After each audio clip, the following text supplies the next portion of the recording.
everyone. It's me, Alyson, and I'm here for Where I'm From 172 with me, Alyson, because I do one of these every year around my birthday, and today is my birthday. I wasn't sure if I was going to get on here today, but I did. And I think that the significance or why I continue to do one of these a year is because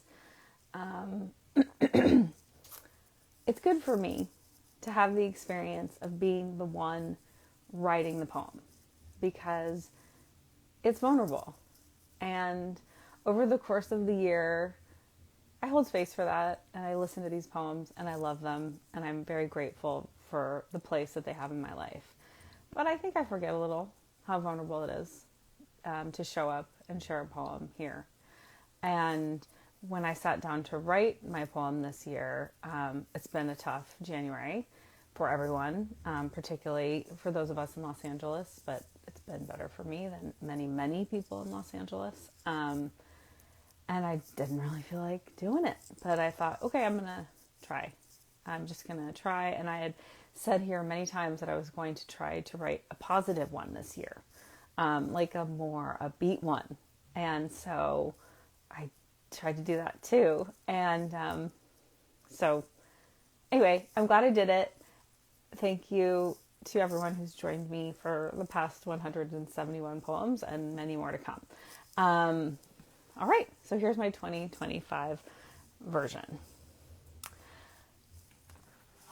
I'm nervous, see? I'm from water that speaks to me and mountains that hold me, from my mother's hands that rub my back and teach me to swim, from health food and bulk bins, crunchy granola and carob. I'm from homes I love, one at the water's edge, another in the shadow of the mountains. I'm from that one time a sea lion plopped on our dock and barked, bringing us to the sliding glass door to gawk. And many dark and star-filled nights, snow tires crunching under me and a deer's eye shining, frozen in my headlights. I'm from laughing it off and perseverance. I'm from Ettie and Eleanor, women I wish I'd met. I'm from I love you. Wow, smell those pines and look at that sunset. I'm from traditions now smashed beyond recognition, ones I'm still trying to unpack, and new ones in a state of becoming. I'm from the Golden State, whose shafts of light still leave me awestruck, and European ancestors who fled in search of food, of freedom, of more. I'm from watermelons shared with giggling friends, trying to best each other in seed-spitting contests, the warm sand between our toes, and from wild blackberries picked with cousins till they stain our fingers purple. I'm from a mother who married my widowed father, adopted my 4 brothers, and poured everything, every ounce of herself, into making us a family. From brothers I never thought about as half. I still don't. They were the rhythm and language of my young life. How does one measure and divide that? I keep the pictures, the memories, the stories, even the ones from before I was born. I've tried so hard to understand, to make it all make sense. Now, for now, I'm content to remember. So, that's my poem. I just got back from birthday ice cream, so this seemed a good celebratory thing to do, and I just really appreciate the opportunity to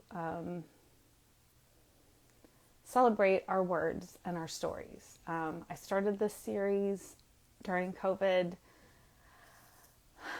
when we all felt so far apart, and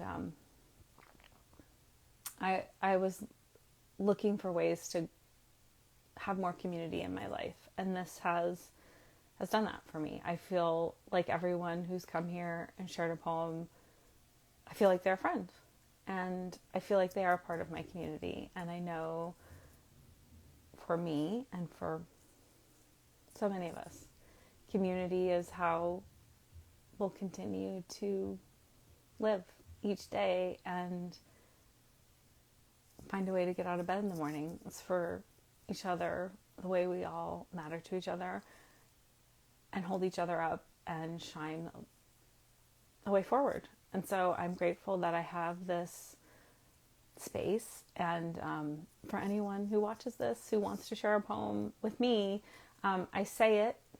I don't think people necessarily believe me, but I have an open door policy. So if you're interested, please message me and I can send you the prompts. Thank you for any time that you've spent with me here. And again, thank you to everyone who joined me, and to Georgella Lyon for writing where I'm from and being such a wonderful support and inspiration, and to Fred First for creating these prompts, and Janine Ouellette for sharing this prompt with me in a writing workshop. So that's this year's poem. That's probably as upbeat as I'm going to get. I thought it was pretty upbeat. Like, it was tricky there, but I just kept thinking about, and this is how I kept it upbeat. I kept thinking about the natural world and all of those memories and the water and the mountains and how they still bring me joy thinking about them. That sea lion, the deer, an octopus. I didn't write about different animals, different places. So when you're feeling sad, or when I'm feeling sad, think about some things that spark joy, because our joy is important and it's revolutionary and it matters. All right. Thank you. See you next week with another poem. Okay.